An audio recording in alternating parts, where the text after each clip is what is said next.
Welcome to Local Edition. I'm Brad Pomerance in San Diego County. Today, joined by the man, the myth, Brian Jones. He is a member of the California State Assembly, finishing a successful 3 terms. He is part of the last class that can only serve 3 terms. In the Assembly. New members can serve 12 years total.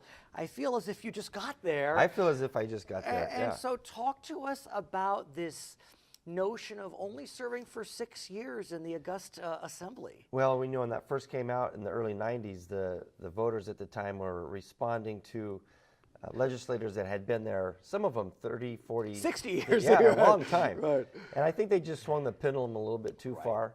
And as we've seen over the last 20, 25 years, that 6-year term limit was a little bit too short. It's tricky. And I don't mind it. I'm happy to go back to the private sector where I came from. But really, to be an effective legislator, I think you need a little bit more time in the saddle. And I think the new term limits of 12 years are going to be better. Well, you got to find out where the bathroom is, and that takes a few years. And so, you know, in some ways, I think the voters realize it's a shame that just as you're becoming an expert on, I don't know, Made in America, that you have to move on. Well, and that's an interesting point because we had several bills last year that got approved, but still need some work done on them. Right. So, you know, so now the question is for all of the stakeholders in those bills, well, is the new guy going to take them up with the same energy, or do we have to find somebody else? And, you know, the good news is Sacramento will carry on without me. I don't know. It's going to be tough. And the state of California will as well, and always has. But it does, you know, break up the continuity that I think. So let's talk about the last 6 years, because you've served as a Republican in a legislature dominated by Democrats. And so, I mean, fortunately, the Dems and the Reaps get along fairly well. Sure. And you've been able to get some bills signed. Congratulations to you. Thank you. Democratic governor signing your bills, Democrats putting them through the legislature. Let's talk about some of the highlights. I mentioned the Made in America legislation. Tell us about that. I really enjoyed that. That one's a pretty big deal. And I didn't even know about this when I first got elected to Sacramento, but the Federal Trade Commission and 49 states all agreed on what the label Made in America meant. One state disagreed with everybody else. Who was that? Oh, I bet you can't guess. It was California. California. So we went about fixing that, and so I had a bill for 2 terms, my first term and my second term, that worked on fixing that and got it through the Assembly every year. You know, almost unanimous every year. And it would always die in the Senate Judiciary Committee. Every time. I mean, an unglorious death. Exactly. And so finally, this last term, I partnered with a good friend of mine, Senator Jerry Hill. A Democrat, which is smart. On Senate Judiciary. And I said, you get it out of the Senate side, and then I'll get it out of the Assembly side. So because of my experience of being there and working on this for a couple of terms and building relationships with people that I trust across the aisle, I was able to get that bill done finally this year. And tell us what you did, because it is interesting how California had this very, I mean, in some ways, very stringent rule that made the Made in America label difficult to There was 2 challenges with it. Number one, it was the most stringent requirement in the country. It had to be 100%.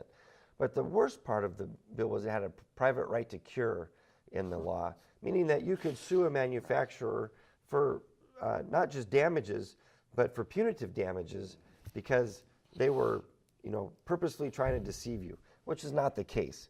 And so we went about fixing that and actually got it fixed. Let's talk about some more successful legislation that you've had. I want to talk about, I'm not surprised that Brian Jones pursued this. This was the skate park bill. You seemed like you were a skateboard kid when you were younger. Actually, that's pretty funny because I wasn't. You were not. No, I was that dork. But I was a biker, and I never had the eye-hand coordination to do the skateboarding without falling off or breaking something.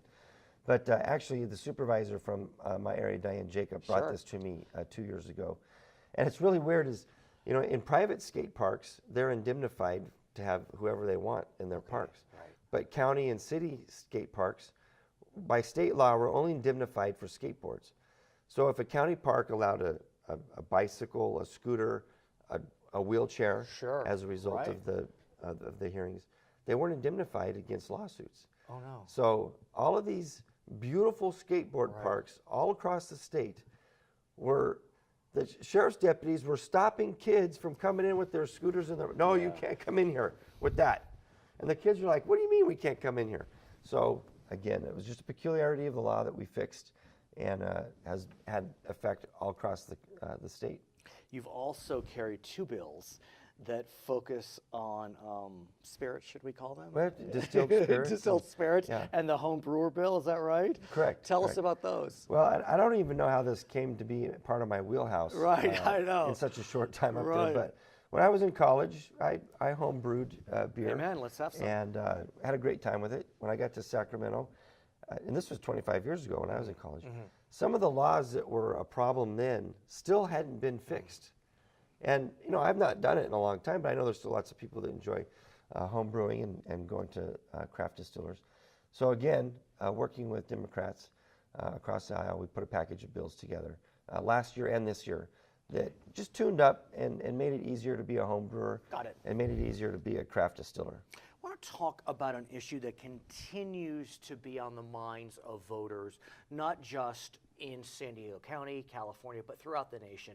And that deals with the Second Amendment. Right. You know, it's such a compelling issue, and it really engenders such strong emotions on both sides of the debate. Right. And it's interesting, even in California, it doesn't necessarily cut Democrat, Republican.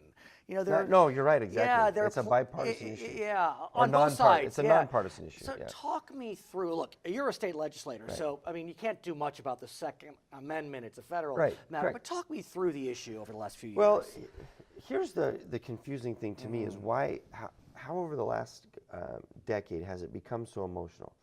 Because, you know, a decade ago, 2 decades, you never heard about the Second Amendment. It wasn't discussed. Yeah, it wasn't really under attack. But it couldn't be that we've seen these mass shootings. Well, and that's and the first one wasn't it right nearby. Yeah, correct. Yeah. So San you Diego. have these mass shootings, San Ysidro. and there's always an emotional response to that, which I understand. Of course, there's going to be an emotional Right. response. It's very emotional, and people want to blame the gun, or they want to. And the most recent thing with In Orlando? they want to blame the NRA and the NRA members. Well, they had nothing to do with it. And But here's what's frustrating for so many folks is that the issue has become so polarized that we can't get any consensus. I mean, look, plenty of Republicans, including Republican nominees for president, think that, for example, no fly, no buy. It seems like that's a particularly bad idea because the no-fly list has no due process. Right. And that's the problem. And so is we can't. when you use the no-fly list as the gauge. That's a really bad gauge because there's people on the no-fly list. Senator Ted Kennedy that are elected to office. I mean, wasn't it Senator? One of the senators. One of the more recent. Senators. So. And there's no due process. You can't appeal it. You don't know you're on the list. Okay, but you know what? Great point. So can't we come together? I think on that. Absolutely. Here's where we have to come together on it. We have to look at real science, and we have to look at real statistics. And let me just share two things with you right now. America has the largest percentage of private gun ownership in the world, and I think we're in the top 10 of safest countries in the world as far as gun ownership. But if you take out 3 major metropolitan areas, Detroit, Chicago, and I think it's Atlanta, but I'm not sure about Atlanta. But I know it's Detroit and Chicago, and one other major metropolitan area, we're number 1 in gun safety. If you take out those you got to come back. I want to talk more about the Second Amendment. You betcha. His name is Brian Jones. He is finishing 3 terms in the California State Assembly. My name is Brad Pomerance in San Diego County. This is Local Edition. Great.